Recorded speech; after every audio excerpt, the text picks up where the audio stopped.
were so many great actors, but y'all, this script, the dialogue, the staring. I don't know if I just have social anxiety, but it just felt so uncomfortable sometimes.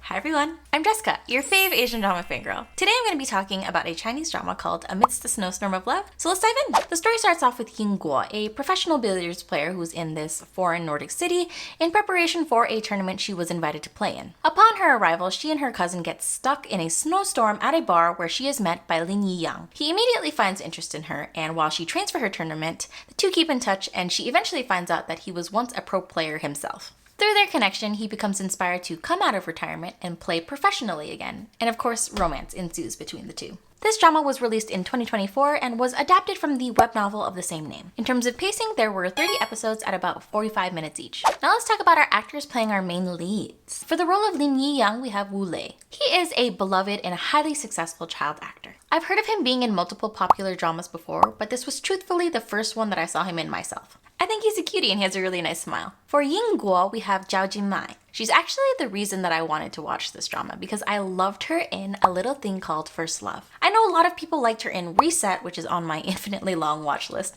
but I like that her acting isn't too cutesy or too over the top. She's very natural. Now I actually watched all of the behind the scenes for this drama as well as all of the promotional content, just so I can kind of get a feel for how the actors are themselves. It seems Wu Lei's true personality is actually a lot more goofy than who he was portraying, while for Maimai, she actually seems to be pretty on par with Ying Guo, albeit maybe a bit more mature. This is one of the few pairings where I was actually rooting for them more in real life than in the drama itself. Like, I shipped the actors themselves, but not really the characters. Their characters in the show just had a few questionable moments that took away from the appeal between them, which I'll talk about a bit more later. Now let's get into the storytelling. This drama has the typical slice of life style storytelling, but really the two plot lines we have are just romance and billiards. The setting was interesting because the two leads meet in a different country, so the vibe was kind of like falling in love abroad, but like not with a foreigner. In the drama, they made up the name of the city that they met in, but it was actually filmed in Helsinki, Finland, Annecy, France, and then eventually China. As we progress through the drama, it's really just the two of them interacting and getting to know each other for a hot minute. While I wouldn't consider their relationship a slow burn, the progression of their interactions felt very slow. It seemed that they really wanted to detail every moment behind their interactions,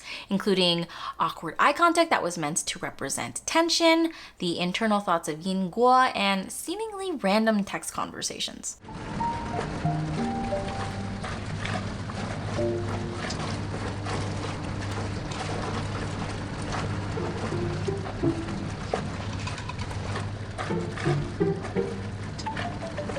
怎么都要1个小时才能洗完，烘干吧。这1个小时不过就这样干坐着吧。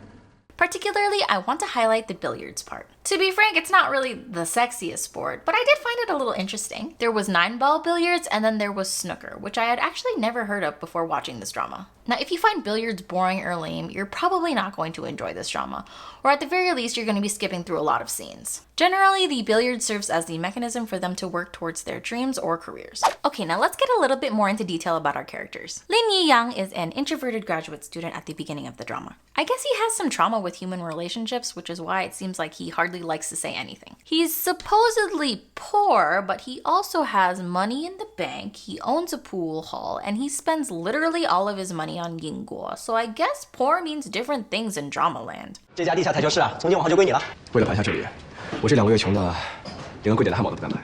你们去逛吧，我自己回去就行。车已经打好了。哎呦，大车好贵啊！ Despite his at times strange, or should I say awkward attitude, he's probably the only character with any development because his narrative actually progresses throughout the story. Ying Guo comes from a family of athletes, is cute, sweet, talented, and initially is a bit hesitant to get to know Leilei Yang, but eventually falls for him mainly because of his face, and probably his billiards background.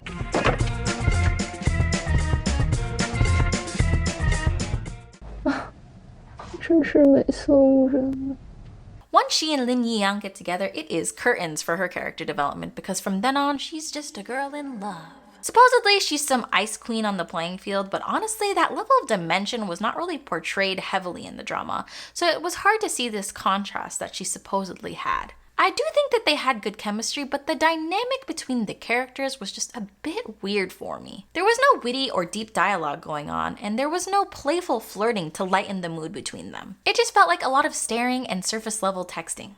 And eating. 饿不？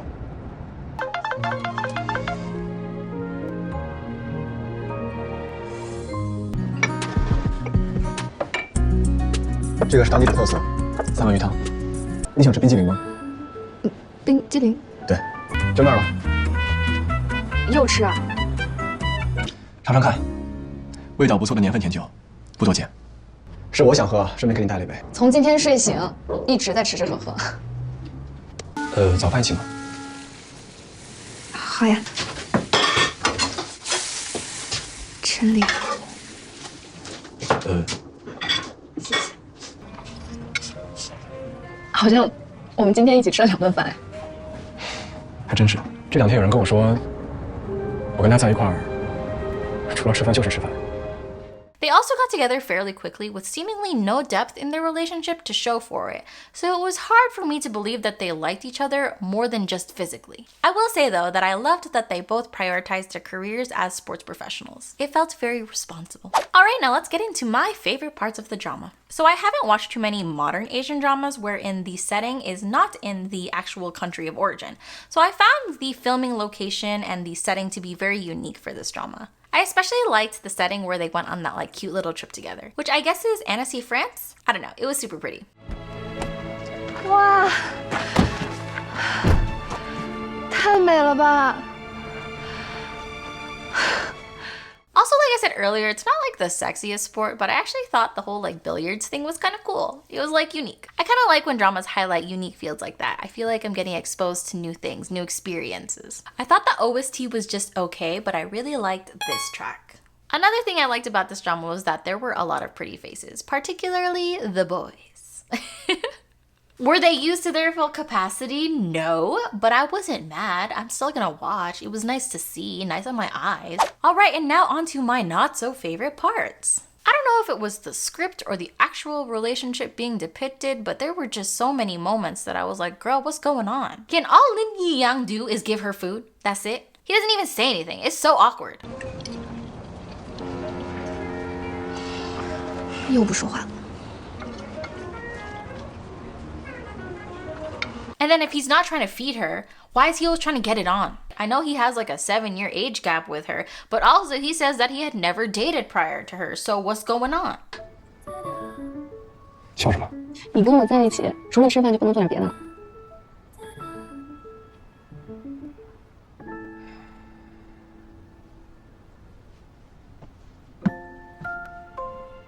Firstly, I already mentioned that the dialogue kind of felt like shallow at times, but sometimes it was just like awkward. Like, yo, what is this? Like there was one moment in particular where it was like they were trying to have an intimate moment, but then like Lin Yi-yang brings up something about billiards and it's like, now is not the time, sir. 都在门口呢。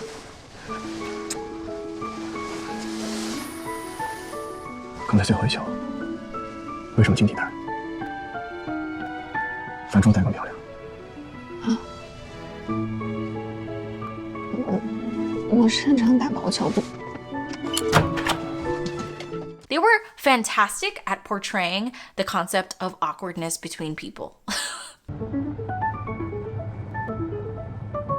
我们还没有正式认识过呢。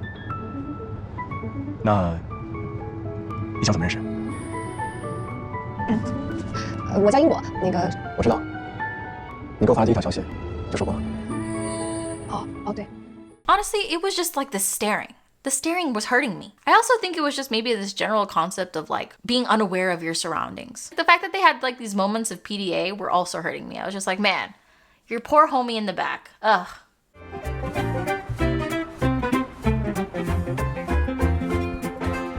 Also, can we talk about that one scene? Why was Lin Yi-yang making a whole speech at the semifinals about his interest in Yingguo? Last year, I was at a small bar. That's the first time I saw her. Many minutes later. Like, girl, who cares? Why is this scene so long? If I was there, I'd be like, Yo, start the damn game! I outside of that, can we also talk about Yin Guo's older cousin, Meng Xiaodong? Well, that whole relationship was thrown aside. Like, what were they even put on screen for? It was teased. Like, they didn't even show if they got back together or not. Hello? I have questions. I think I read that it was like that in the web novel as well, but it's not uncommon for drama adaptations to deviate from their source material a little bit to try and, make it work with this condensed format.